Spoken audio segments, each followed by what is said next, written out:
film morning. So good. Yeah. So I've muted the participants upon entry, but they can unmute themselves. Good. Yeah. Good. That seems great. I'm really interested in if we get to the question about like what she means in that scene where only twice that you came to me. Yeah. I'm dying to hear what people made of that. I myself am still confused. I mean, if it means what I think it means, like that's a pretty radical statement for a romance. So-called, yeah. So let's see. What people...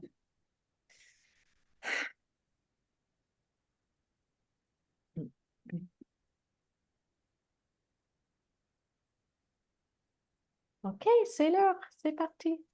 Bon, très bien.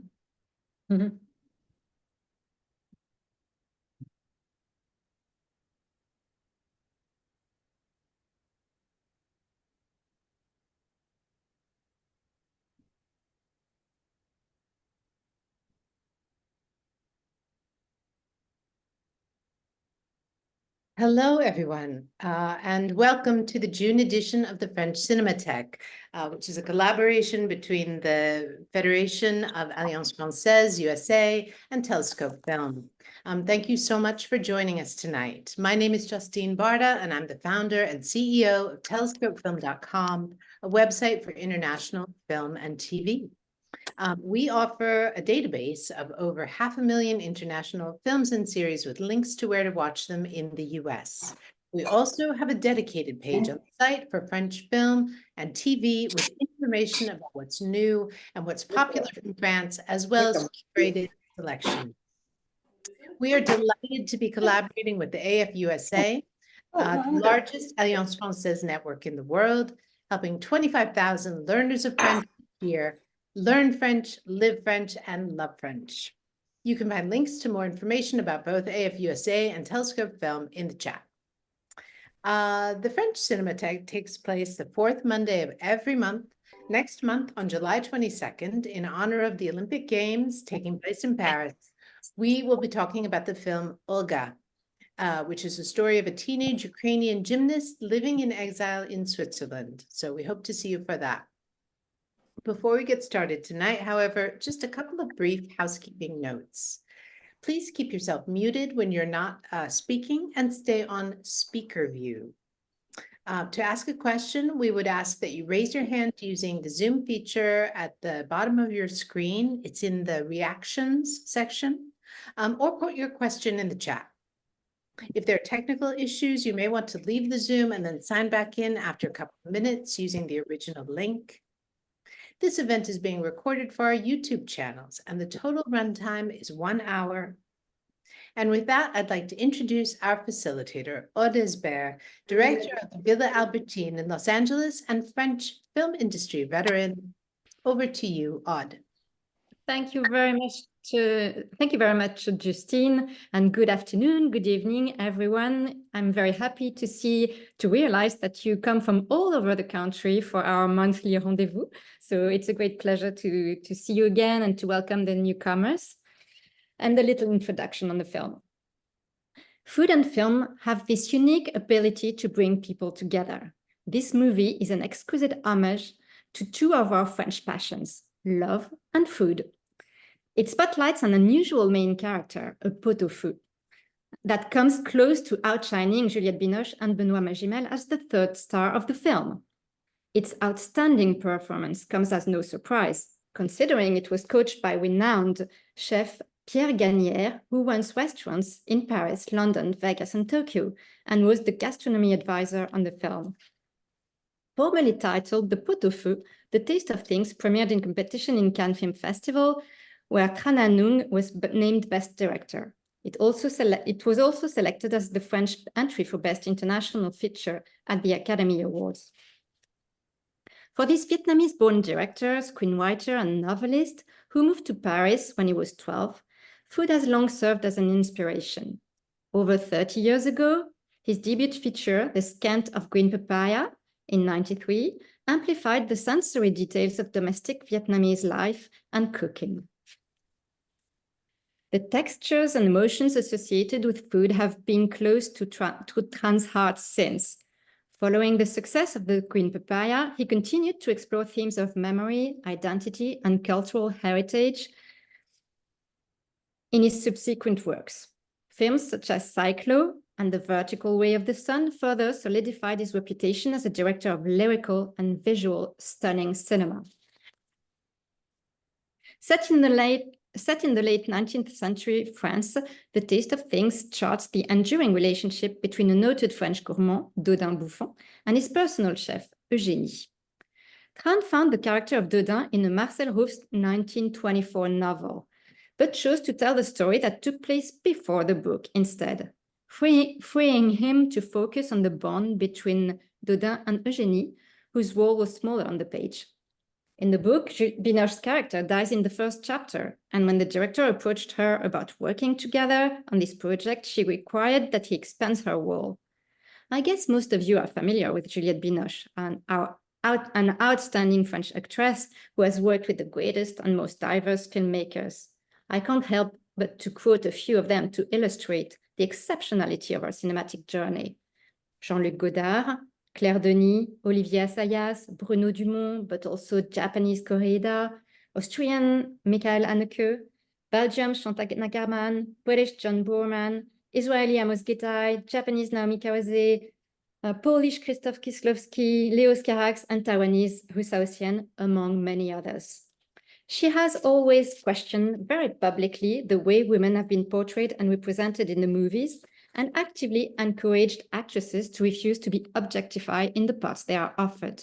She started this fight in the 80s, when the social climate was not much inclined to listen to young actresses' voices. She kept it to this day, co-creating in 2016 an international production company called We Do It Together, fighting for the advancement of gender equality and women's representation within the entertainment industry. She always requested directors she worked with to write strong, striking, complex roles for women, to make sure they're not an accessory for the lead actor, but active characters, pushing the plot forward. That has led her to make bold choices in her career, such as turning down parts that Steven Spielberg himself offered her several times. And for this little story and backstory, she was once married to Benoît Magimel, her partner in the film. About him now. He, without any doubt, is one of the best French actors of the contemporary scene. He began his acting career at a very young age, making his screen debut in the 1988 comedy Life is a Long Quiet River, directed by Étienne Châtilliez, which waved a huge popular success in France. It's really a must-see, and I really suggest you to check it out on Telescope Film and have for a very fun night. He has collaborated with acclaimed directors as well, such as Claude Chabrol, André Téchiné, Olivier Marchal, delivering compelling performances in drama, thrillers, romantic comedies. Some of his notable film credits include The Piano Teacher by Michael Haneke, for which he received widespread praise. And more recently, you might have seen in Pacifiction by Albert Serra, who literally imposed him as one of the greater actors of all time, not far from genius for some. But now it's time to speak about the film featuring the reunion of those two major actors. And I hope you didn't watch the film on an empty stomach. That's my only worry now. And to start this conversation, I'm very eager to hear your general thoughts about the film. Did you enjoy it? Do you have a favorite dish? Please, let's start with this very simple question. Anyone is ready to start? Je m'appelle Vieja, but my French is really poor, so I'll say this in English. I enjoyed the film. I think the scene that I enjoyed the most was that I think it was like a 14-course dinner with the gentleman from Turkey. And how they suffered through that dinner, and then the conversation he had with her about how he was going to do a more simple French dinner and the political intrigue that would potentially have resulted from that. So I'll stop there, but that was my favorite scene. Thank you very much. Anyone wants to share his first impressions on the film? Anthony, go ahead. I'll go ahead. I thought that, as you said, the cooking and the food prep was just a film in itself. If the film had only been, really the cooking lasted maybe 45 minutes, it would have been a beautiful film with no dialogue. I was astonished at how it seemed true to life, so real. Thank you, Anthony. Thank you. As a vegetarian, I wouldn't believe it. I love your remark, because when I watched the film, I was wondering about how vegetarians could feel about the film. But there were so many vegetables in that opening scene with the I think it was wrapped cabbage. That dish alone was just absolutely gorgeous. And yeah, for the vegetarians, I thought there was a lot. It was quite meaty, for lack of a better term. There were tremendous legumes. So the film starts with an amazing 38-minute cooking scene that is really astonishing. And there are hardly a few lines of dialogues. What did you think of that? Was some of you bored? Actually, I really enjoyed it because it mimicked the process of cooking. The timing and the movement of the film was mimicking, you know, when you're cooking a stew, you take your time. It very much romanticized the process, and it kind of gave you a bird's eye view of the process, even like the vegetables hitting the pans. It didn't seem very like some other food films where it's kind of more fast paced and you don't really see them enjoying the process of cooking or that slow pace. I think it almost made you even taste it, especially when the father was talking to the little girl about what do you taste in this soup, and she's describing it. As somebody who cooks a lot, I was like, oh, I can totally see maybe I could recall those moments when you're tasting food and you're like trying to identify what's in it.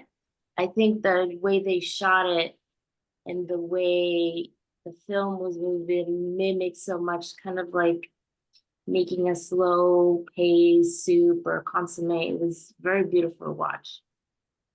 Thank you very much, Aurelia. And I think Phyllis has something to say. Wuthan? Okay, there we go. I had to unmute. I was mesmerized by that scene because je suis nulle dans la cuisine. So I was really mesmerized. But a friend of mine made a comment that I thought was interesting, and she said it was like watching a dance. Exactly. All the movements around the kitchen. So it was really beautiful. And you're totally right. And I read somewhere that Tran Anung, the director, was really aware of that and wanted it to look like a ballet. And it's always difficult to move through a kitchen. So he worked a lot with his iPhone, like to make the very peculiar movement you need to have in the kitchen. Yes. I thought that scene and the entire film is one of the most beautiful films I have ever watched. Oh, good to hear. Nice. Thank you, Ruthen. Oh, Ruthen, what was it that moved you so much? What struck you about its beauty? I thought it was very authentic, and the lack of dialogue made it more real for me anyway. Yeah, good point. And talking about authenticity, you will be surprised to hear that usually on a set, nobody eats the food. It's really, everything is fake. But here, it made it all the more difficult to shoot the scenes. All the food is at perfect. It comes from the oven. It's at the perfect temperature, and they had to remake the dishes again and again to get the perfect and authenticity of a scene with real food. And as I told you, Gagnère, the French chef, was a on the advisory board of the film. So it made it very authentic. Anyone else want to comment on this long scene? Yes, to answer your question about not a lot of dialogue during the beginning of the film, I think that it was obviously on purpose that they have done that because they wanted the food to speak for itself. This is the shining, moment for the food, and there is no need for dialogue when the food is actually expressing what it is and how it is, performing and how it is presented, etc. So there's no need for actual speaking when the food is speaking. Yeah. Nice. And what does it say about the relationship of cooking with nature? Because it all starts in the garden very early at dusk.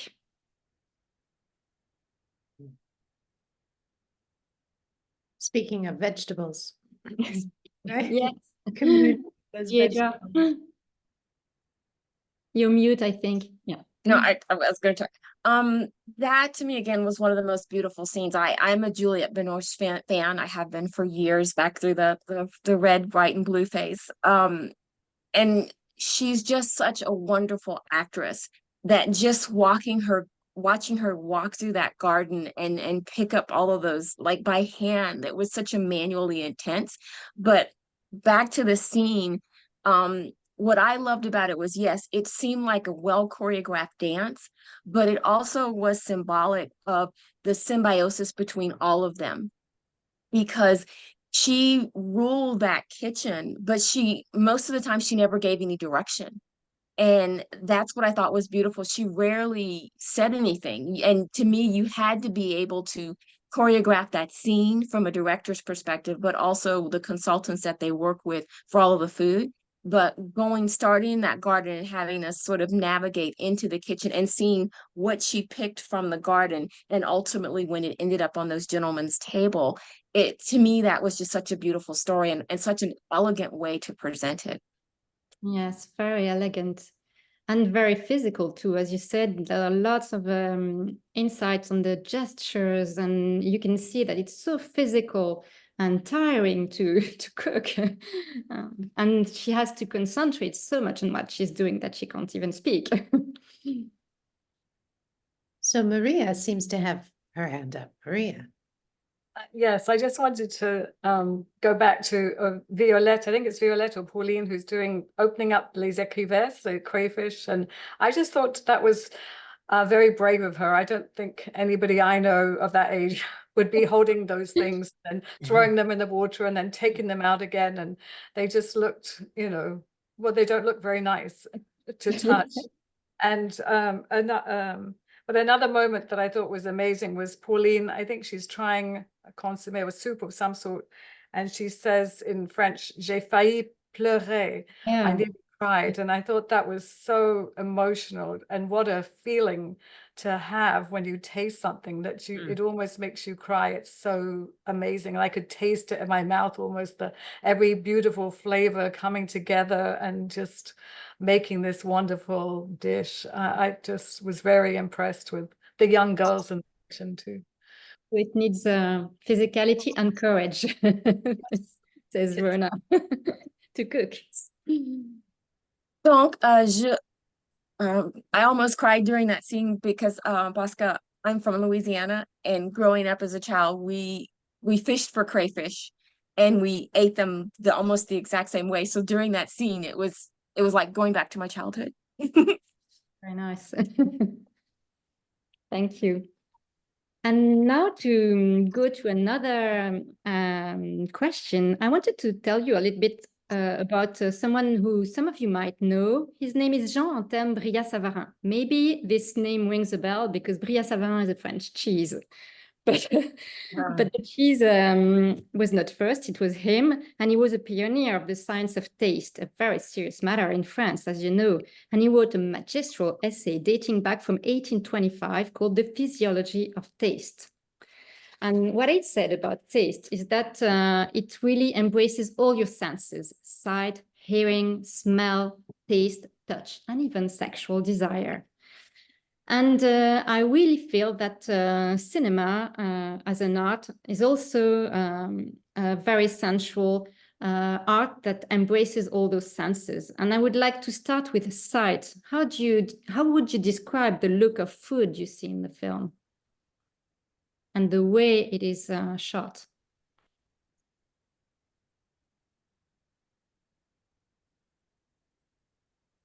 I would mean, say it is feeling. shot with reverence. Oh, pardon. No, go ahead, go ahead. I would say it was shot with reverence. And you bring in the sexuality. I think they showed in the making love of Eugenie and Baudin the same reverence for each other, and that act of love is the same as the reverence for the food, which is again why I think it's one of the most beautiful films I've ever seen. What is for you the most sensual dish we have in the film? Great question. I don't know really. Do you remember a dessert? Oh, the baked Alaska? The baked peaches. The pears, sorry. The pears, yes. Remember? As well, the entire And it meal that he touches the Ah, food what- and Yes, yes, exactly. Very, very sensual. very sensual. Yes. Okay, So I think the touch. most beautiful. Go ahead. Pardon. Go ahead, go ahead. The scene where he asked her, could he watch her eat? That was the most sensual scene. He prepared all well. He had prepared the food for her, but when he said, "Can I just watch you eat?" Yes. That was beautiful. Well, what about hearing? Because so it's another sense that is that you can really feel in the film. If you remember the first scene, there's no dialogue, but there are lots of sounds. So exquisite. You can always, throughout the film, listen to the birds chirping, the wind blowing in the trees, the cutlets like touching the pan, or people eating, even people swallowing. Even the bad body sounds are like very sensual in the film. So there's a whole work about sound in the film. I don't know if some of you could hear it. Well, now let's dive into the relationship between those two amazing cooks, and let's talk about Eugenie. What do you think her status is in the household? It is a very peculiar situation of working together that I've never seen in any film. Before we start there, could I talk about the risk? Of course. You know, there was all this risk in every scene in the kitchen. They put their hands in boiling water. They're lifting up these scalding hot pots. There's these ovens that are very hot, and nobody ever got burnt. But often it seemed like, wow, I'm shocked that nobody's getting hurt. And I think it was because they were just so good at what they were doing. It was like a ballet, and they didn't fall because they were so good. That's a very good point. It takes craft to be a cook, especially at that period. Yes. Yeah. Thank you, Anthony. So anyone wants to comment on the status of the woman cook in the film? Virginie. Eugenie is never eating with the man. She's always cooking behind the oven. How did you feel about her? What did you think she could feel? I think Renee wanted to say something. I don't know if you still wanted to say something, Renee. No, I was, hi, you guys. I Hi. was going to talk about the sound. I mean, because any of us who is a cook, that first 36 minutes, I've seen the film a couple of times, and this time watching it, I just closed my eyes. And exactly, if you love the kitchen, you know the sound of a mushroom or an onion sautéing it's so beautifully choreographed in terms of the sound. So that was my comment about Thank that. you, Renee. I felt the same way. You don't need to have your, you don't really need to have your eyes open for much of that film, just to listen. And you could almost smell Yeah. what's happening in the film. So do you think, to go back to the relationship between Eugénie and Dodin, do you think they're on an equality term in their relationship? How do you feel about them? I think it depends upon from whose perspective. She clearly is well regarded, not just within the household, but in the community. However, she is still a servant within the house. And she says so. There was a line where she says, I basically, I don't remember the exact line, but she just says, I've basically worked in your house for this amount of time. So it's obvious that they are not equals. However, from his perspective, I think he would like to change that balance if he could. He makes that very clear several times. Yeah, thank you. And how does she respond when all the male asks her to eat with them? Remember? Yeah, she kept herself apart. She said no. So I'm not sure. I think there was a big inequality. It was, or if it was not put upon her. I think that she was so focused and smitten with what she does in the kitchen that she didn't seem to be angry about it or bitter about it.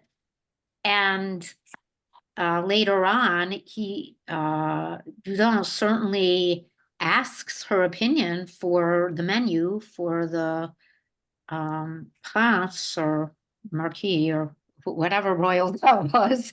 And I think that he kind of lets her have the last word about that in effect.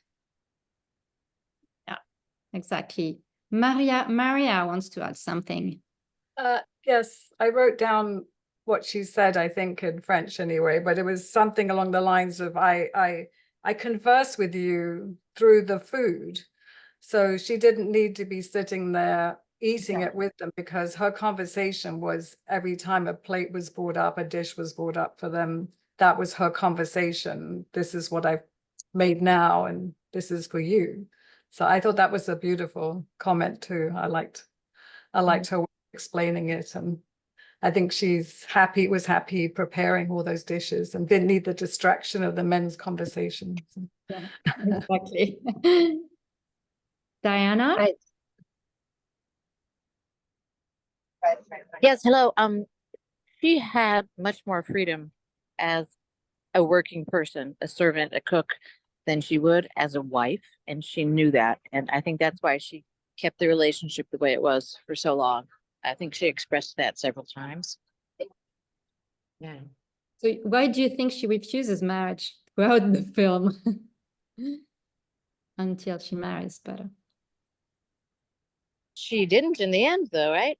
I think She it was didn't in the end, right? But for a long time she resisted marriage. As when she was physically capable, I think that made the difference finally. Age, perhaps. Yes, Renee? I think the only thing, to answer Diana, I mean, the only reason she accepted marriage was because she knew she was dying.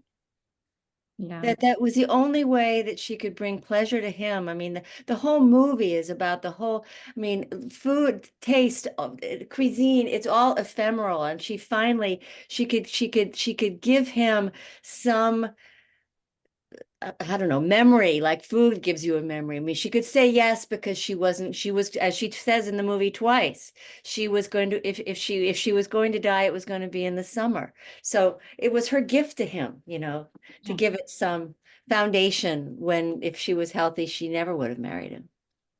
Yeah. Really good point. Yeah. Any other comment on that relationship? Phyllis? Yeah. Am I unmuted? Yes. I think she actually said at some point that she was happy. She was happy in her role there, in her role in that household. I could be wrong, but I think that she did actually comment on that.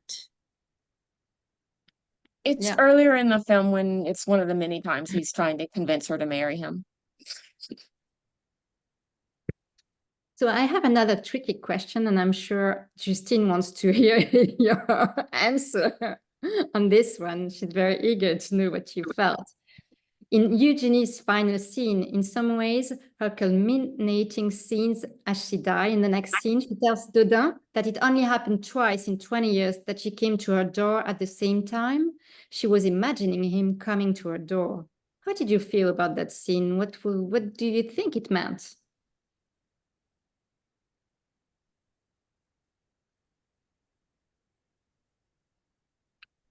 I struggled with that scene, but I would be curious to see what everybody else I rewatched it a couple of times and I'm still not sure I understood the context. I mean, I think I got the context, but I wasn't really sure about where she was going with that. So I would love to hear what everyone else thought. So any clue, any interpretation? Don't be afraid of being wrong. I mean, it's just a discussion. Films are all about imagination, and this film opens doors to imagination. Maybe you could ask the question one more time. It's a little confusing. I don't quite recall the scene. So do you remember at the very end of the film when she tells Dodin that it just right before she dies, that it only happened twice in 20 years, that he came to the door at the very same time that she was imagining him coming to her door. So there's like a miracle of imagination and reality coming together at the same moment.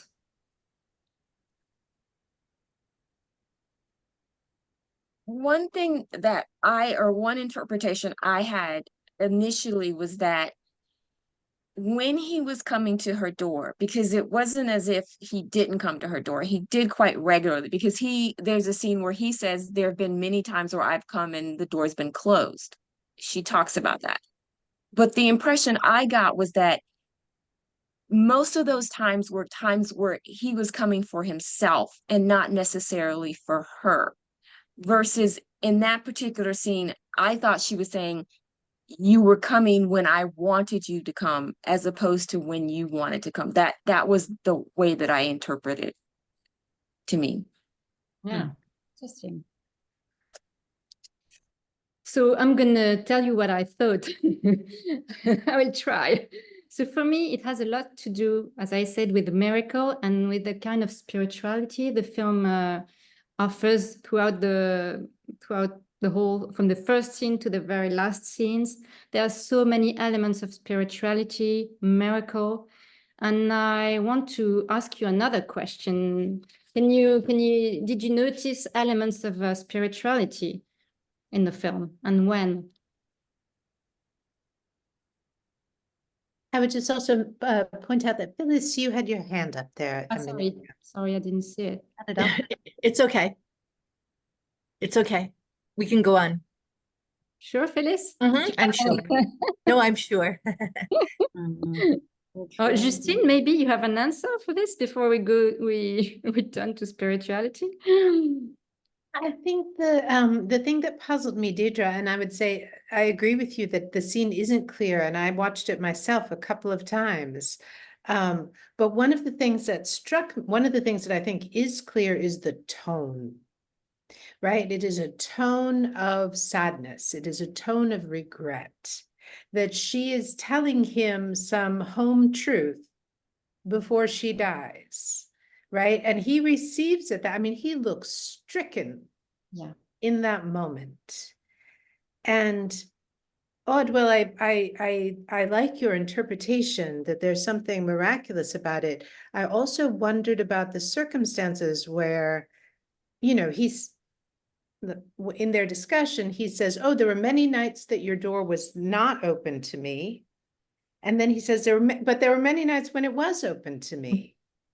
But there were only 2 nights when she wanted him to come to her at the same time that he came. So what did that say about all those other nights that her door was open? And that's where the imbalance in their relationships comes into me. We don't really get clarity around that, but that's the undertone I got, was that there wasn't that balance between the two of them, at least from a hierarchy standpoint. Clearly they cared very deeply for each other, but they weren't equals in that regard. At least that was the and that was the tone, Justine, that I got. But go ahead, I'm sorry. No, not at all. That was just, yeah, I think we're sort of asking the same questions. I like very much your interpretation, but because it says a lot about the indecision, about the inequality of the relationship, and the fact that she's resisting all the time. She loves him, but she doesn't want to be her wife, so she doesn't want to be objectified in a way, and that's like sexuality is really an issue for her, and to keep the freedom of deciding. Sure. Very, very modern.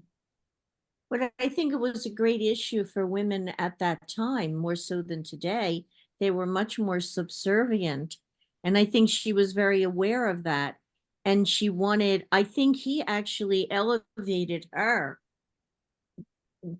to in a huge way, but I don't think she always understood that.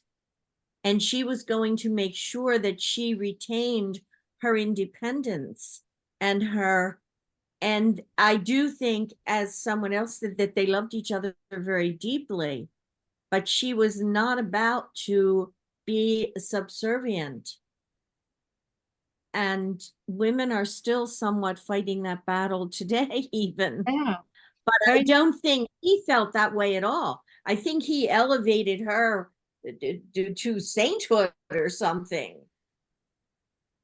But I don't know. Look what he did with that meal to win her. He thought, this is the way I will finally win her. Not that he wanted her as his wife to be subservient to him. I believe he wanted her as his wife because he did so profoundly and deeply love her. Exactly. So cooking is loving for her. And cooking is a love language. Cooking's a love language. In this film, definitely. And there's an interesting thing, and it's not about gossiping, because the film is dedicated to a woman who is a trans wife. And it's interesting when you look at the credits that she's also the artistic advisor of the film. So, and Tran, the director, was not secretive about the fact that the film echoes his own life and his own relationship to his wife. So this is a really modern reflection about male and women relationships in society, and how the women are in the shadows and how they're like working for the men. And so that's a very interesting point, I think. Let's see, Rona has her hand up. I was just going to say, kind of seconding what Ruth Ann just said, that I don't really see the inequality, because I think it's it was her choice, so she did maintain the power in that way. And it made me think just about when she went to the family of the young girl who they wanted to be the have the internship, or whatever. And she went, I think if I remember correctly, she maybe said, oh, let me go, but she really took control of that. So she was, I mean, she really was not of that period, you know? I mean, like, she didn't get married. That is what someone would have done. She wasn't subservient. She did kind of follow her own will in her own way, you know, very gracious way. She went to them. And so I'm just saying, I never found her like pathetic or weak in any way. I found her very strong, actually.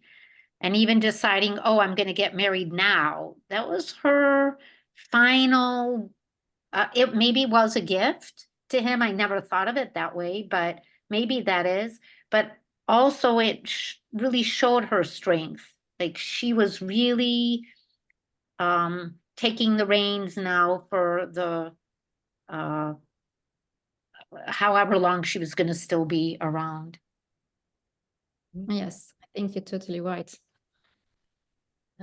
Diana? Just agreeing with that opinion that I don't feel that there was an imbalance of power in any way because of the fact that she maintained her independence, but not just in that scene about going to fetch the intern and doing all the negotiation for that, but the invention in the garden that she took home from that experience. And she just went ahead and started having that done without asking him, you know. And the scene where he made the wonderful meal for her, I didn't feel that that was transactional in the sense of, look what I'm doing for you, will you be my wife?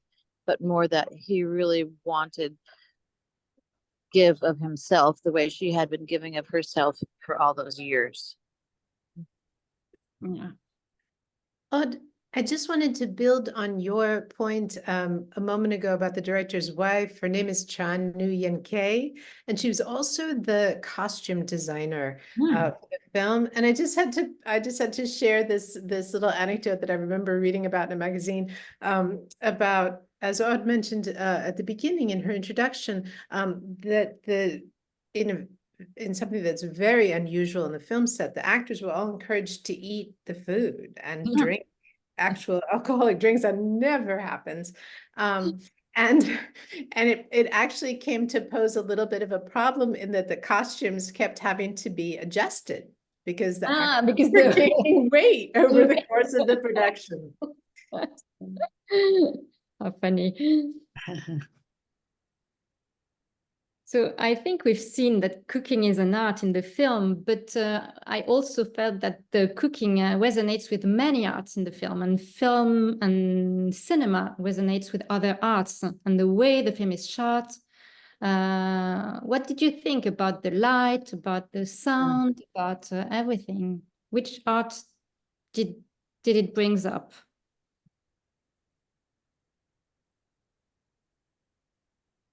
Have you noticed the way every scene is shot in inside the kitchen or the living room? It's all dark and there's always a window with golden light coming from outside. Almost in every scene, the light comes from outside. So there's of course, a dimension of spirituality in it. It's like a divine light coming to the kitchen, but it brings back lots of images of the history of painting. There's Rembrandt, of course, but there's also, if you think of the banquet scene, Renoir, Le Déjeuner sur l'herbe. I don't know if you noticed, but it's really every scene is like a painting. Phyllis has her hand up, or she did. Okay.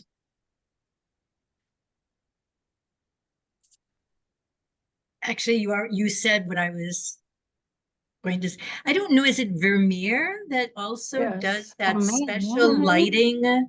Yes. Yeah, definitely.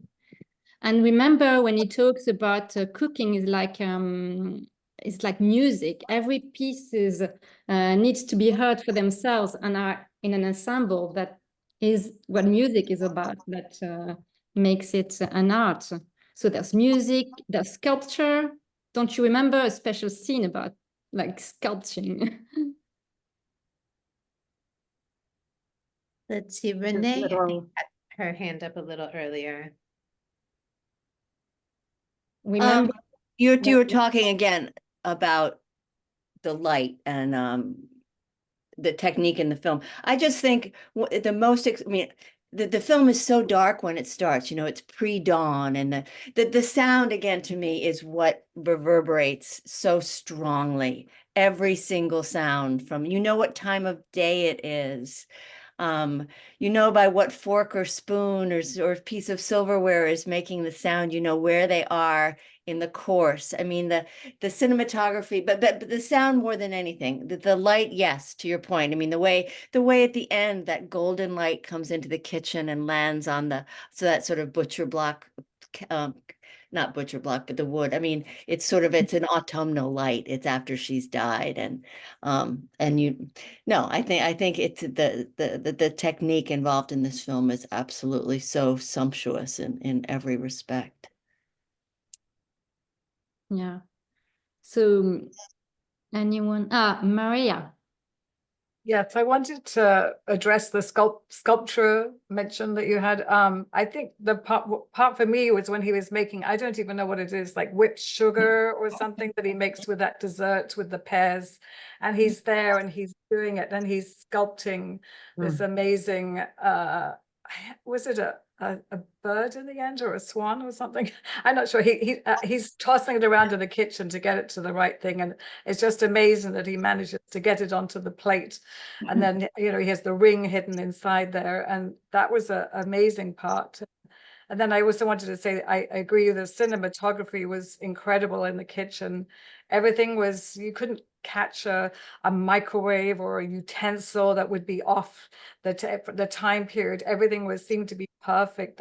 The funnel when he's pouring, I think he's made the cock with the legs, he's done something with the feet, and then he's pouring from a funnel that's very triangular, very sort of back to that period. And I think if you stopped in the beginning scene with the long extended scene, if you stopped the camera, you would have a painting each time. There was so many different moments when you could have stilled the camera and had a beautiful just scene of cooking in the kitchen. Yes, exactly. And talking about this scene where he's bringing this sculpture, he doesn't bring the sculpture himself to his to Eugenie, but Violetta brings him, and she's like an angel, you know. She's coming from the kitchen, not saying a word, and offering the dish with the ring hidden under the sculpture, and it's like really and like you know, in the Middle Ages, the Annunciations, the paintings, everything is really so spiritual. I mean, so inspired by the paintings of this time, and everything is like a ceremony. Looks like a ceremony to me when you think of the men like eating, talking about food, or even remember when they're eating the ortolan and they're hiding under the sheets. That's such a funny scene because there's lots of humor in the film as well. They're in silence, and they're a little bit like monks at a ceremony. It's like a prayer. I mean, really, like eating with dedication is like a prayer to them. That's what I felt watching the film. Deidre. Oh, actually, Rona had the hand up first, so Yeah. Rona. I was just going to say, I didn't think of the word ceremony, but I do think that's quite perfect word. I was thinking as well just about the arts, and someone used the word choreography before, and I think that's what I was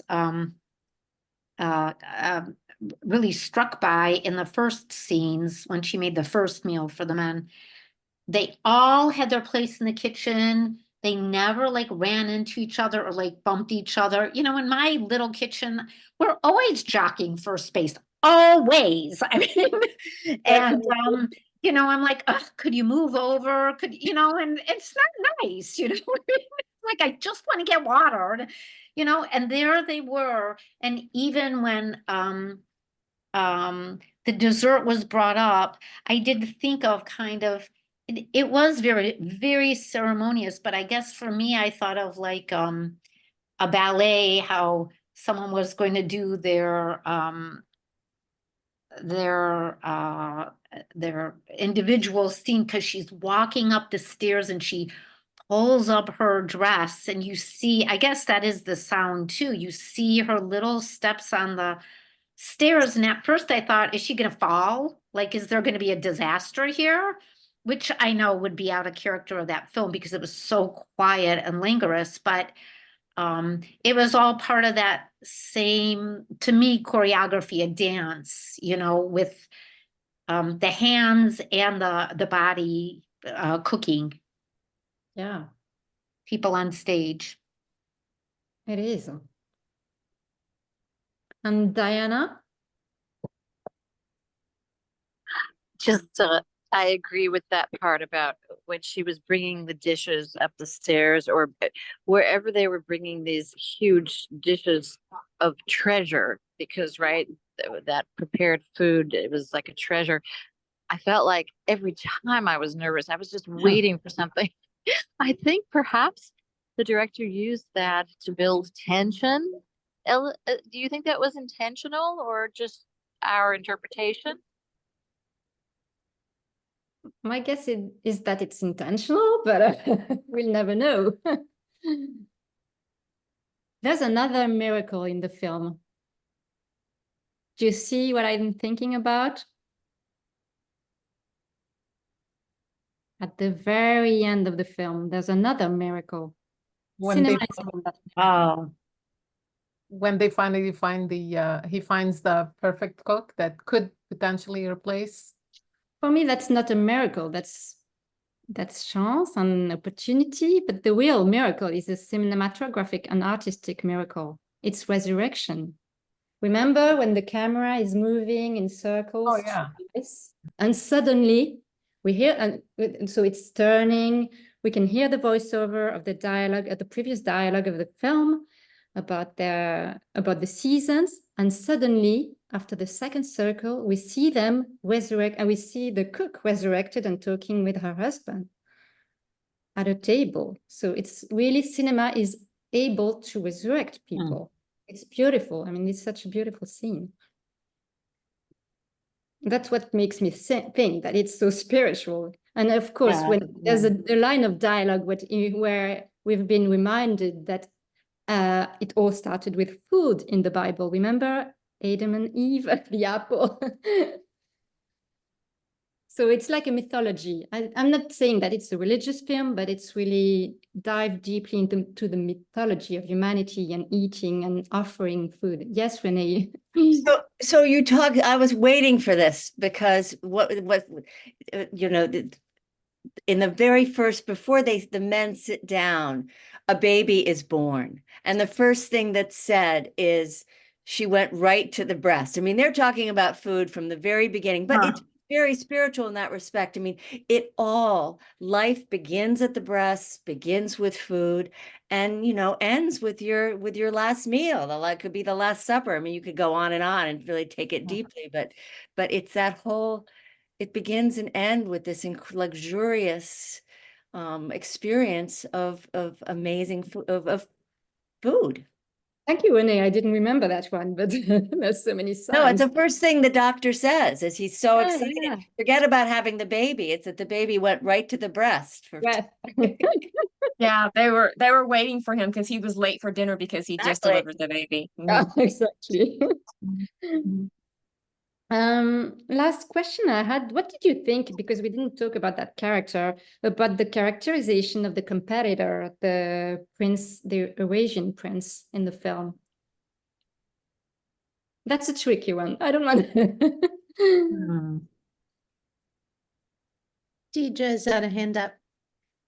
Well, for me, I thought he represented everything that was antithesis to what that circle represented, because for him it was all about opulence, and that multi-course meal, again, that was one of my favorite scenes in the film because it was clear that he didn't understand French cuisine, and there are elements where they're talking about sort of this new way of doing cuisine versus the current way of doing cuisine, and that's what he represented. But in his mind, that was his way of also trying to impress people that he thought were connoisseurs from a culinary perspective, and he clearly was not.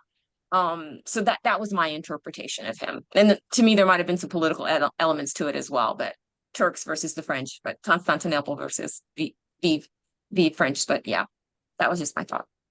Yeah, I totally agree, and I think, but that's the only thing, the only scene I quite disliked myself. I must say that because I I understand the point of the script having this soulless character, but I really didn't like it that he was like the stereotype of the Arab, greedy, like so I was a little. Good point. Very good point. Okay, I interpret it as I agree with you. I do agree with you. But my interpretation was he was a counterpoint to It that was- element of. it was- But you're right. It was stereotypical. I agree totally. I would I have do. rather him to be white.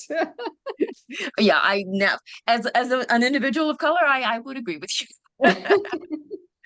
And now, just before we leave, I have a question. Can you think of other films that you liked that were dedicated to food? Yes. Babette's Feast, of course. That's feast. And that I thought of Babette's Feast. I Very really thought of nice. Babette's Feast. Yep. And what's the one with Menu plaisir. Ah, yes, Menu Plaisir. Yeah. Yeah. My Well, we're- favorite is Burnt with Bradley Cooper. Which one? and the one, what was it? Something about chocolate? Ah, oh like yeah, that was Which great. one? Chocolat or that Chocolat, one? oui, Oh, there's two, Yeah, right? Chocolate. chocolate, I was yeah. thinking of the Latin American one. Like water for no something water and chocolate. Yes, I've Like seen both of them. like water, Because like water for chocolate. Yeah, because the chocolate is with Juliette Binoche, and then like Water for Chocolate is the Spanish, and they're entirely different films. But the Right, one right. with Bradley Cooper, it's called Burnt, and it's really underrated. So if you haven't seen it, it's one of my favorites. okay. It And was of a course, great no film. surprise. Yeah, sorry, Anthony. That was a great film by the personal chef to Francois Mitterrand. Yeah, really? I forgot the Made a name. film, a documentary. Oh yes, I have seen that. It's based on a true story. I can't remember what it's called. But she's hired, and she was his chef for a short period of time. But Oh, yeah, you guys know, you've seen it. It's a very well done film, and she's cantankerous, and she wants to do her own thing, and he just I think they try to imply that there was something going on between the two of them at some point. Called Les Saveurs du Palais. Yeah, Les Saveurs du Palais. Oui. Oui, that is j'adore that la film. J'adore. Do you know the There's title? also Big Night, which is different, but so I about love that food. one too. Yeah, Well, it's Stanley yeah. Tucci. It's Stanley Tucci. Yeah. That is one of my favorites as well. It Yeah. is one of my favorites. Has anyone seen La Grande Bouffe? The Grande Bouffe Grande comedy by Marco Oh. Ferreri. Or L'aile ou la cuisse, another comedy, like a cult film in France by Claude Zidi. So I advise you to Diane. go to Telescope Films because there are so many of them in the French film history. Or maybe Could you put that one in the chat, maybe? Yeah. I'm going as fast as I can. Thank you. I will send them. All Chabrol's films Merci. are about food. There's always like a dinner scene or Ah. a lunch scene that is amazing in his films. And also Claude Sautet's film. I don't know if you've seen Vincent, François, I've Paul. got et cuisine. Claude.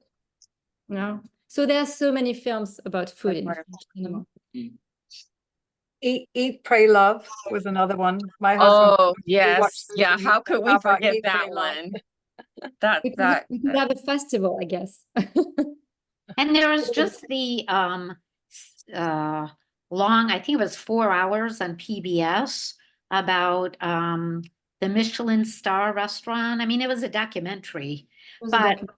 I was thinking like, where else, what other community would make a 4-hour film and people would watch it? And again, it was really not a lot of talk, a lot of silence, a lot of showing action. The food was the character.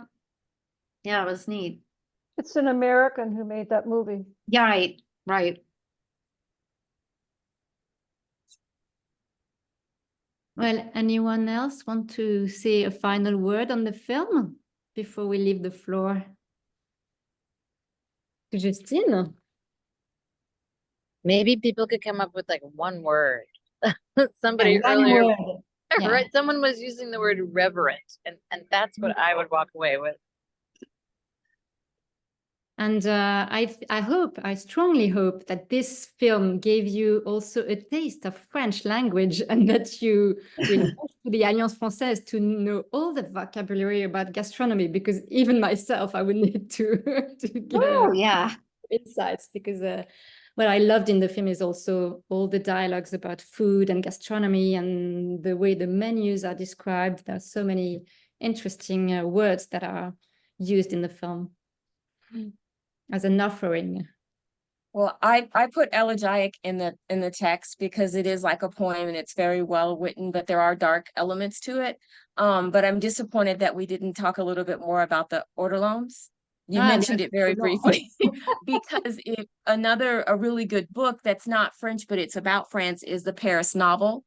And it's very much about food. And there is a scene in that where they eat the ortolan as well. So, and I'd never heard of that until I watched the movie and saw it in the film. Ortolan, yes. Yes, very much so. An omelette Norwegian, maybe. Merci beaucoup. Au revoir. Justine, do you want to say a last word? Absolutely. I would just thank you, Aude, and thank you everybody for joining us today and for such a richly appreciative discussion of this film. Like, clearly there are lots of foodies among us, lots of fans of food films, fans of Juliette Binoche.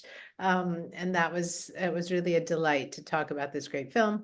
Next month's French Cinémathèque is going to take place on July 22nd. We'll be discussing the film Olga that I mentioned earlier. I'll be sending out more information about that shortly.